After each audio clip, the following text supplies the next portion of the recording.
The state of Florida is set to execute 2 men on Tuesday, making the first time that in more than 60 years the state has carried out 2 executions on the same day. But as those executions draw closer, a St. Augustine Catholic bishop is publicly questioning why the state is choosing death over mercy.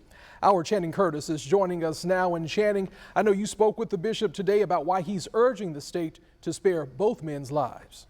Anthony, that's exactly right. And the monitor behind me are the 10 people who have already been executed by the state of Florida so far this year. Bishop Eric Palmer says that every human life has dignity, no matter the crime. And he's asking the state to reconsider the death penalty. Now, according to the Florida Department of Corrections, in 2026 alone, we've already executed 10 people in the state of Florida, far outpacing any other state. The more severe the crime, the more rights can be taken away. But we believe that life itself is not a right that's given by society. Bishop Eric Pohlmeyer has led the Diocese of St. Augustine for the last 4 years.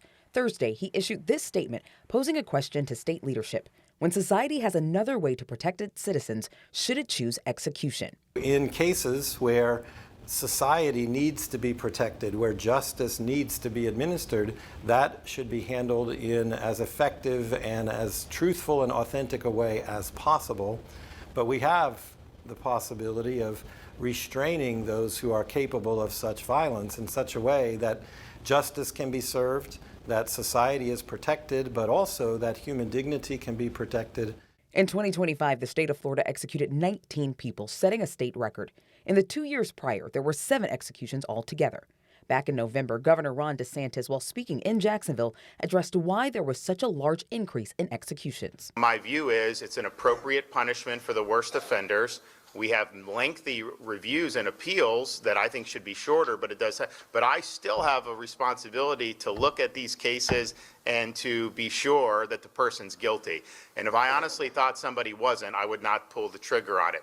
The 2 men set to be executed on Tuesday are 68-year-old James Duckett, a former Florida police officer convicted of murdering an 11-year-old girl in 1987, and 80-year-old Dominic Okochoni. He was also convicted in 1987 in the double murder of his then-girlfriend's parents. You have a responsibility for justice and protection of society. However, that is possible without the execution of criminals. Now, the 2 men are still scheduled to be executed by lethal injection. Duckett's execution is set for noon.